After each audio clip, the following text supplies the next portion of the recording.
Operation ಸಿಂಧೂರದ ಬಳಿಕ ಪ್ರಧಾನಿ ಮೋದಿ ಮೊದಲ ಭಾಷಣ.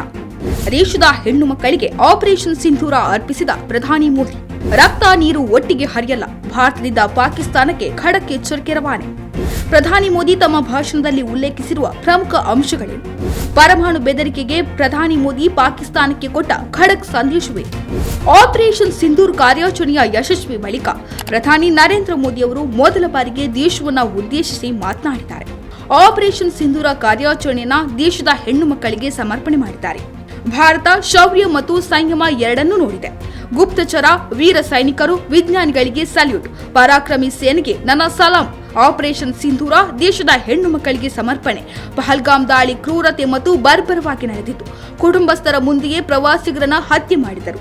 ಹೆಣ್ಣು ಮಕ್ಕಳ ಸಿಂಧೂರ ಅಳಿಸಿದ ಉಗ್ರರಿಗೆ ಈಗ ಗೊತ್ತಾಗಿದೆ. ಆಪರೇಷನ್ ಸಿಂಧೂರ ನ್ಯಾಯದ ಅಖಂಡ ಪ್ರತಿಜ್ಞೆಯಾಗಿದೆ ಎಂದು ಹೇಳಿದ್ದಾರೆ. ದೇಶದ ಜನರು ತಾಯಂದಿರಿಗೆ ಆಪರೇಷನ್ ಸಿಂಧೂರವನ್ನ ಅರ್ಪಿಸುತ್ತೇನೆ. ರಾಜೆ ಹಿನ್ನೆಲೆ ಪಹಲ್ಗಾಮ್ನಲ್ಲಿ ಕುಟುಂಬದೊಂದಿಗೆ ಜನರು ಸಮಯ ಕಳೆಯುತ್ತಿದ್ದರು. ಇಲ್ಲಿಗೆ ಬಂದ ಉಗ್ರರು ಧರ್ಮ ಕೇಳಿ ಕುಟುಂಬಸ್ಥರ ಮುಂದೆಯೇ ಕೊಂದರು. ಪತ್ನಿ ಹಾಗೂ ಮಕ್ಕಳ ಮುಂದೆ ಭೀಕರವಾಗಿ ಹತ್ಯೆ ಮಾಡಿದರು. ಈ ಮೂಲಕ ದೇಶದ ಐಕ್ಯತೆಯನ್ನು ಕದ್ದಡುವ ಪ್ರಯತ್ನ ಮಾಡಲಾಯಿತು. ಬಳಿಕ ಉಗ್ರ ದಾಳಿಗೆ ಪ್ರತೀಕಾರ ಬೇಕೆಂದು ಇಡೀ ದೇಶದ ಜನರು ಒಗ್ಗಟ್ಟಿನಿಂದ ಆಗ್ರಹಿಸಿದರು.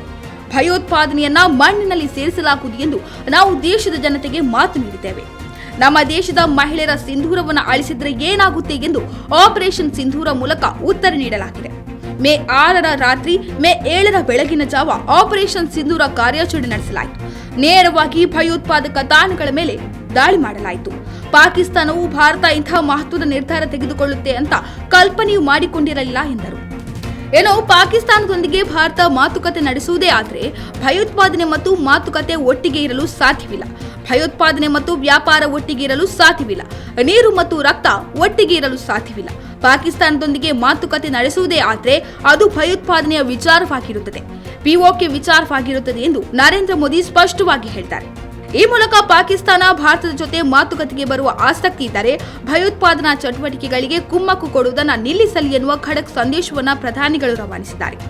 ಹಾಗೆ ನೀರು ಮತ್ತು ರಕ್ತ ಒಟ್ಟಿಗೆ ಹರಿಯೋದಿಲ್ಲ ಎಂದು ಹೇಳುವ ಮೂಲಕ ಅವರು ಸಿಂಧೂ ನದಿ ನೀರನ್ನ ಪಾಕಿಸ್ತಾನಕ್ಕೆ ಬಿಡುವ ನಿರ್ಧಾರ ಸದ್ಯಕ್ಕಂತೂ ಇಲ್ಲ ಎನ್ನುವ ಸಂದೇಶವನ್ನು ನೀಡಿದ್ದಾರೆ.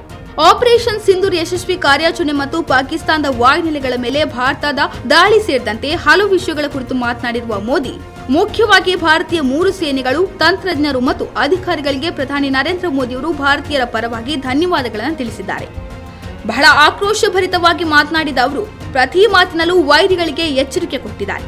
ಭಾರತದ ಸ್ಪಷ್ಟ ಸಂದೇಶವನ್ನು ಇಡೀ ವಿಶ್ವಕ್ಕೆ ಸಾರಿದ್ದಾರೆ. ಆಪರೇಷನ್ ಸಿಂಧೂರ್ ಬಳಿಕ ತತ್ತರಿಸಿ ಹೋಗಿದ್ದ ಪಾಕಿಸ್ತಾನ ಪರಮಾಣು ಅಸ್ತ್ರ ಬಳಕೆ ಮಾಡುವ ಬೆದರಿಕೆ ಹಾಕಿತ್ತು. ಇದನ್ನ ತಮ್ಮ ಭಾಷಣದಲ್ಲಿ ಉಲ್ಲೇಖಿಸಿದ ಮೋದಿ, ಭಾರತ ನಮ್ಮ ಮೇಲೆ ದಾಳಿ ನಡೆಸಿದರೆ ನಾವು ಪರಮಾಣು ಅಸ್ತ್ರ ಬಳಕೆ ಮಾಡುತ್ತೇವೆ ಎಂದು ಪಾಕಿಸ್ತಾನ ಎಚ್ಚರಿಕೆ ನೀಡುತ್ತಿತ್ತು. ನಿಮ್ಮ ಅಣ್ವಸ್ತ್ರ ಬೆದರಿಕೆಗೆ ನಾವು ಜಗ್ಗಲ್ಲ, ಬಗ್ಗಲ್ಲ. ನಾವು ಯಾವ ರೀತಿ ಪ್ರತಿಕ್ರಿಯೆ ನೀಡಬೇಕೋ ನಾವು ಅದೇ ರೀತಿಯ ಪ್ರತಿಕ್ರಿಯೆ ನೀಡುತ್ತೇವೆ ಎಂದು ಹೇಳುವ ಮೂಲಕ ಭಾರತ ಎಲ್ಲದಕ್ಕೂ ಸಿದ್ಧವಿದೆ ಎಂಬ ಸಂದೇಶವನ್ನು ರವಾನಿಸಿದ್ದಾರೆ. ಭಾರತ ಯಾವುದೇ ರೀತಿಯ ಪರಮಾಣು ಬೆದರಿಕೆಯನ್ನ ಸಹಿಸುವುದಿಲ್ಲ. ಭಾರತದ ಸರ್ಜಿಕಲ್ ದಾಳಿಗಳು ಪಾಕಿಸ್ತಾನದ ಯುದ್ಧ ಸಿದ್ಧತೆಗಳನ್ನು ಛಿದ್ರಗೊಳಿಸಿವೆ. ಬಹವಲ್ಪುರ್ ಮತ್ತು ಮುರಿಡ್ಕೆಯಲ್ಲಿನ ಭಯೋತ್ಪಾದಕ ಕೇಂದ್ರಗಳನ್ನು ನಾಶ ಮಾಡುವ ಮೂಲಕ ಅವರ ಹೃದಯವನ್ನು ಹೊಡೆದು ಹಾಕಿತು. ಭವಿಷ್ಯದಲ್ಲಿ ಪಾಕಿಸ್ತಾನದ ನಡವಳಿಕೆ ಮೇಲೆ ನಮ್ಮ ನಡೆ ನಿರ್ಧಾರವಾಗುತ್ತದೆ ಎಂದು ನೇರ ಎಚ್ಚರಿಕೆಯನ್ನು ನೀಡಿದ್ದಾರೆ. ಯುದ್ಧದಲ್ಲಿ ಪ್ರತಿ ಬಾರಿ ಪಾಕಿಸ್ತಾನಕ್ಕೆ ಭಾರತ ಮಣ್ಣು ಮುಕ್ಕಿಸಿದೆ. ಭಾರತದ ಮೇಲೆ ಮತ್ತೆ ದಾಳಿಗೆ ಮುಂದಾದ್ರೆ ತಕ್ಕ ಪಾಠ ಕಲಿಸುತ್ತೇವೆ. ಮೇ 6, 7ರಂದು ನಮ್ಮ ಪ್ರತಿಜ್ಞೆಯ ಪ್ರತೀಕಾರವನ್ನು ತೋರಿಸಿದ್ದೇವೆ. ಪಾಕಿಸ್ತಾನ ಈಗ ಭಯೋತ್ಪಾದನೆ ತಡೆಗಟ್ಟುವುದಾಗಿ ಭರವಸೆ ನೀಡಿದೆ. ಹೀಗಾಗಿ ಉಗ್ರರ ವಿರುದ್ಧ ಸೇನಾ ಕಾರ್ಯಾಚರಣೆ ತಾತ್ಕಾಲಿಕವಾಗಿ ನಿಲ್ಲಿಸಿದ್ದೇವೆ. ಒಂದು ವೇಳೆ ಮತ್ತೆ ದಾಳಿಗೆ ಮುಂದಾದ್ರೆ ಮಣ್ಣಲ್ಲಿ ಹೂತು ಹಾಕುತ್ತೇವೆ. ನಮ್ಮ ಷರತ್ತಿನ ಮೇಲೆ ಪಾಕಿಸ್ತಾನಕ್ಕೆ ಪ್ರತ್ಯುತ್ತರ ನೀಡುತ್ತಿರುತ್ತೇವೆ. ಉಗ್ರರನ್ನ ಮಟ್ಟ ಹಾಕಲು ಸೇನೆಗೆ ಸಂಪೂರ್ಣ ಸ್ವಾತಂತ್ರ್ಯ ನೀಡಿದ್ದೇವೆ ಎಂದು ಸ್ಪಷ್ಟಪಡಿಸಿದ್ದಾರೆ. ಒಟ್ಟಿನಲ್ಲಿ ಇಷ್ಟು ದಿವಸ ಮೌನವಾಗಿ ಇದ್ದುಕೊಂಡು ಪಹಲ್ಗಾಮ್ ಹಿಂದೂ ನರಮೇಧಕ್ಕೆ ತಕ್ಕ ಪ್ರತ್ಯುತ್ತರ ನೀಡಿದ ನರೇಂದ್ರ ಮೋದಿ ಆಪರೇಷನ್ ಸಿಂಧೂರ್ ಯಶಸ್ವಿ ಕಾರ್ಯಾಚರಣೆಯ ಬಳಿಕ ದೇಶವನ್ನು ಉದ್ದೇಶಿಸಿ ಮಾತನಾಡಿದ್ದಾರೆ. ಇದು ಕೇವಲ ಪ್ರಧಾನಿ ಮೋದಿಯವರ ಭಾಷಣವಾಗಿರಲಿಲ್ಲ. ಇದು ಭಯೋತ್ಪಾದನೆಯ ವಿರುದ್ಧ ಭಾರತ ತೆಗೆದುಕೊಂಡಿರೋ ನಿಲುವಿನ ಸಾರವಾಗಿತ್ತು. ಉಗ್ರ ಮತ್ತು ಉಗ್ರ ಪೋಷಕರಿಗೆ ನೀಡಿದ ದಿಟ್ಟ ಸಂದೇಶವಾಗಿತ್ತು. ಭಾರತದಲ್ಲಿದ್ದೇ ಆಪರೇಷನ್ ಸಿಂಧೂರವನ್ನ ಟೀಕಿಸಿದ್ದವರಿಗೆ ನೀಡಿದ ಸಾಕ್ಷಿಯಾಗಿತ್ತು. ಹಲವು ಸೋಕಾಲ್ಡ್ ಶಾಂತಿ ಪ್ರಿಯರ ಪ್ರಶ್ನೆಗಳಿಗೆ ಉತ್ತರವಾಗಿತ್ತು.